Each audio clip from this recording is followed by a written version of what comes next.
It's a product video on the new Lionel non-vision line 3GS21B Genset switcher diesel locomotives. These locomotives are available in CSX, BNSF, US Army, Conrail, Canadian National, Pacific Harbor, Kansas City Southern, and Santa Fe Warbonnet.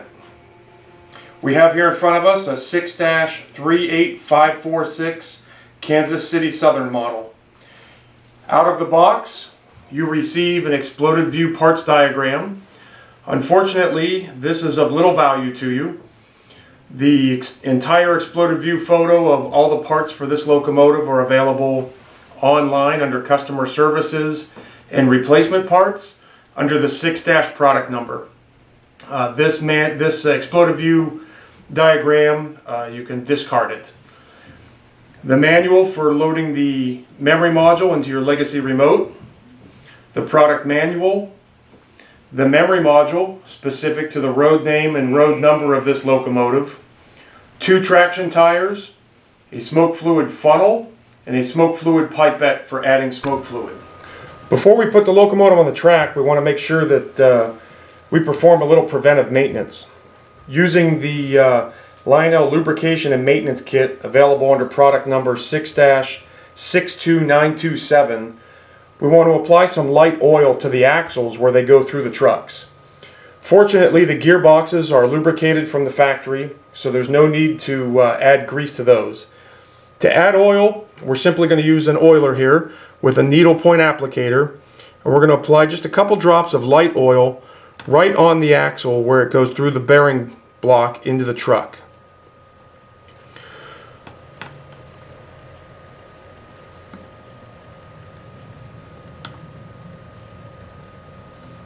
We want to do the same for the rear truck.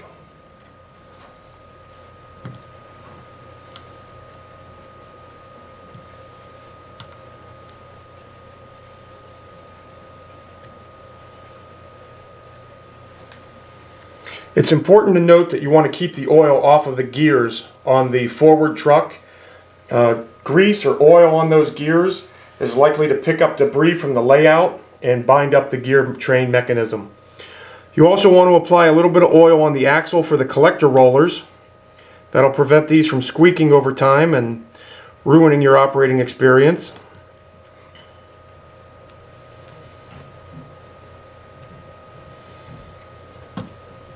If you happen to get oil on the rollers, just a Q-tip with some cleaning solvent such as Goo Gone will take that oil off and prevent that from contaminating your track. Something important to note is that these locomotives are equipped with a track IR device right here on the frame. That's for a future product coming from Lionel, which has not yet been announced, but all of our locomotives are equipped with it from this point forward. I'd like to show you the location of the switches on this particular locomotive. They're underneath the hatch on a swivel here underneath the cab. You swivel that down, simply held in place by magnets. We've got the manual volume control here, which will control the overall volume of the locomotive. The next switch we have is program run. Put it in the program position to program the ID number with your legacy remote or Trainmaster 1 remote. The run position is to run the locomotive. In conventional operation, program is used as the direction lockout switch to keep the engine going in one direction all the time. And the run position in conventional mode is to cycle between forward, neutral, and reverse. Next switch we have is the Odyssey speed control switch, on and off. In the on position, the speed control or Odyssey 2 speed control system is enabled, and the locomotive will maintain a constant speed regardless of track conditions or load. And the final switch we have is the smoke on-off switch, which controls the single smoke unit that blows smoke out of all 3 stacks. On position will allow the smoke to run, and off, of course, will turn it off. To cover this up, simply swivel the box back up, locks in place with a magnet. One of the great features about the Genset locomotives is that they feature a complete cab interior. The roof comes off with, it's held on by a couple of magnets. The interior of the cab is complete, features a control stand, engineer, conductor figure. It's when it's sitting at the idle position, the cab light is on. When it's moving, the cab light turns off. The locomotive is equipped with ditch lights that only come on when the locomotive's moving, a headlight. When you blow the horn, the ditch lights oscillate per the prototype. The ditch lights are also available on the opposite end of the locomotive, along with the headlight that's directional. Locomotive features one smoke unit that powers all three stacks. Unlike the Vision Line model, the non-Vision Genset has one smoke unit to power all three stacks. The center smokestack is removable to allow you to get the funnel into the hole and make sure that the smoke fluid goes directly into the smoke unit itself. Before we get the locomotive running, we want to make sure that we put a little smoke fluid in there. So remove the center stack. If the center stack won't come out of your locomotive, it's okay. Just simply, in fact, we can demonstrate that. If it won't come out, just go ahead and put the funnel in there. Using the smoke fluid pipette, use a little bit of the Lionel 6-62909 smoke fluid. We want to run the fluid in the pipette about 2/3 of the way to the first line, and just put the smoke fluid in. A couple of puffs to make sure we clear that out. Let me set these aside. For security's sake, we can go ahead and blow down the stack to make sure we clear any blockage on the stack itself. Okay, so using the normal convention of using either the first two or the last two digits of the cab number, in this case the cab number is 1404, so we're going to go ahead and program this engine to be engine 4. So we want to make sure that we put the program run switch in the program position, apply our track power. Using our legacy remote, we're going to press engine 4 and the set button. Horn sounds to confirm that we've programmed the engine successfully. Now we simply slide the program run switch back to run position, close the hatch, and we're done. Using the ID naming convention, the locomotive cab number is 1404. We're going to use the last two digits of the cab number to assign the engine ID number. In this case, we're just going to use 4 because the last two digits are 04. So to do this, we first need to dial up our remote to engine 4. As you can see, it comes up in cab 1 mode.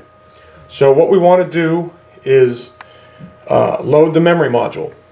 Using the orange module that came with the locomotive, we're going to remove the cover. Place the module with the silver circle L facing up into the socket. We're going to press the info key. We're going to press the button under load. It tells us that it's a KCS 38546 Genset number 1404. Load engine data. We hit yes. Now it tells us to remove the module to continue. So we can take the module out. What it's done for us is it's assigned the name. By pressing the scroll button, you can see that it's set this up to a DSW because this is a diesel switcher. That's important because the speed table in this locomotive, when addressed individually, is different than a road diesel. However, when put into a lash up with other legacy road diesels, it will warn you that you're going to enter into a road speed table lookup and ask for your confirmation. Hitting scroll again, it's set the control type to Lionel Legacy. So now the base will send out a 9-bit digital signal to the locomotive so we can access all the legacy sound features. And pressing scroll again gets us to sound and tells us that we're in legacy rail sounds. So we press info to exit this screen. The road number pops up momentarily. It tells us we're addressing a KCS Genset. Okay, now that we've programmed the module, or loaded the module into the remote for engine 4, The touch icons on the touchpad are specific to the Genset locomotive. We have volume up, crew talk, RPMs up, volume down, shut down when it's at idle or emergency stop when we're moving, RPMs down, tower comm, smoke off, smoke on, ground lights on, ground lights off, engine reset, Rule 17 lighting on, and Rule 17 lighting off. We press the speed bar.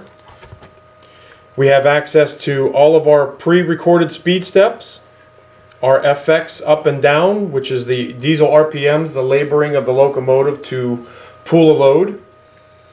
Pressing aux 1 gets us back to our regular touchpad. Okay.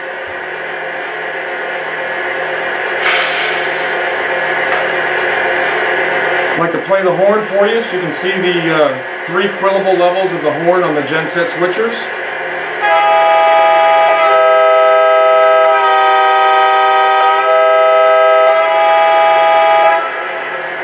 When the locomotive is actually moving forward or backwards and you blow the horn, the ditch lights on either end, depending upon which direction it's moving, will oscillate per the prototype. When it's sitting at idle, the headlight is dim. That's Rule 17 lighting. Rule 17 lighting again is prototypical. That is, the headlight is dim when it's sitting at idle. This way it doesn't blind any passing locomotive engineers or conductors. When the locomotive begins moving, the light increases its intensity and stays that intensity while it's moving. You can turn the Rule 17 lighting on and off using the icons on the touchpad. This locomotive is also equipped with ground lights that are illuminated from speed steps 1 through, I believe it's 10. In prototypical operation, those ground lights are used for the locomotive to count the ties as they pass by when they're moving the engines in the dark. Okay, let's get it moving. I'm going to go ahead and crack the throttle and the engine will begin moving. As you may or may not be able to see, the ditch lights come on. Headlights on full intensity. You blow the horn, the ditch lights oscillate. And I believe you can see it down here on the track. We're going to go ahead and turn the smoke unit on. And turn it all the way up to high smoke. As you can see, the smoke comes out of all 3 stacks evenly. If when you turn the smoke unit on for the first time after adding fluid and no smoke comes out, it's because you have a fluid blockage in the stack. The best way to correct that is to simply hold your fingers over these 2 stacks and blow down the center stack.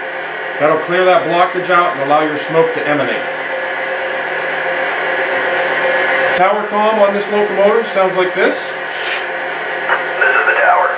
The lead is clear for your move. Over. Copy that. Here we come. Out. Crew talk. Tower, how's the lead look? Are we clear? Over. Yes, the lead is yours. Over. Thanks, Shipmaster. Clear and good. Out. Squealing, let me get the locomotive running a little faster. And we'll go ahead and apply the squealing brakes.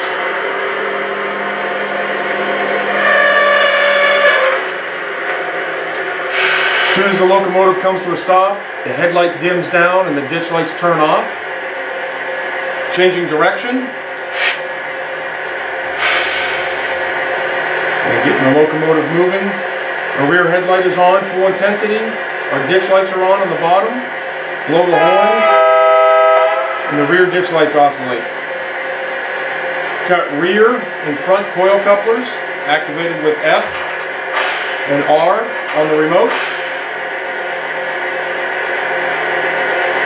Go ahead and shut the smoke unit off. It's important to note on the Genset switchers that the pilots are fixed. They're attached to the frame and they do not pivot with the trucks. The trucks pivot independently. As a result, the recommended diameter for the operation of this locomotive is 042 or larger. So 042, 048, 054 and above are acceptable diameters to run this engine. The couplers do pivot, so when you're going around a tight 042 curve, the couplers will be pretty far over, but it'll still negotiate the curve no problem. The Genset switchers are equipped with a RCMC control board inside, and the new RailSound 6, which means that they do have the sequence mode feature. Sequence mode is a pre-recorded sequence of events that occur to the sound system based on throttle commands. To access the sequence mode, you simply press and hold the aux1 key or straight arrow key on the remote for 3 seconds. Once you enter sequence mode, it's confirmed by 2 bells and a horn blast.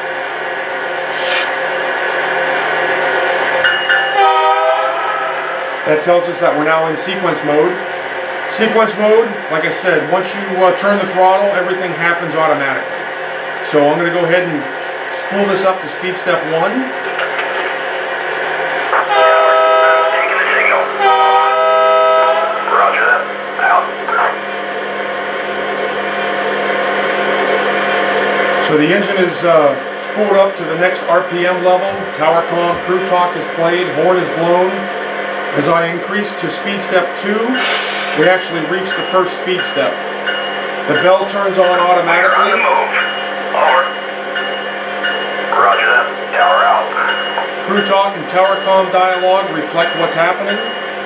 The bell will stay on until we exceed speed step 23. I'm going to go ahead and speed it up here a bit so we get beyond the bell.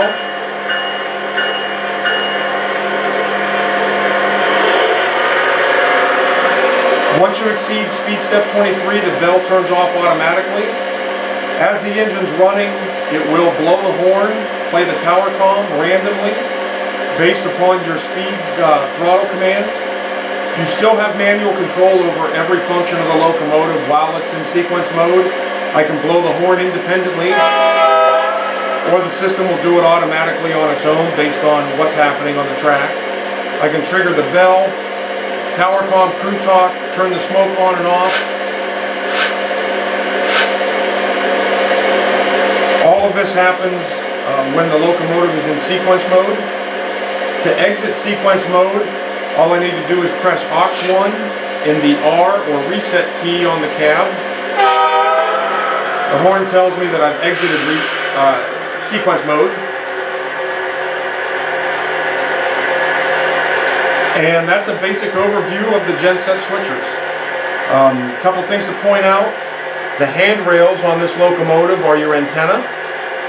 So it's important that the handrails stay in the nylon shoulder bushing in the cab and also in the nylon bushing down here on the pilot. Both handrails on either side of the locomotive function as the antenna.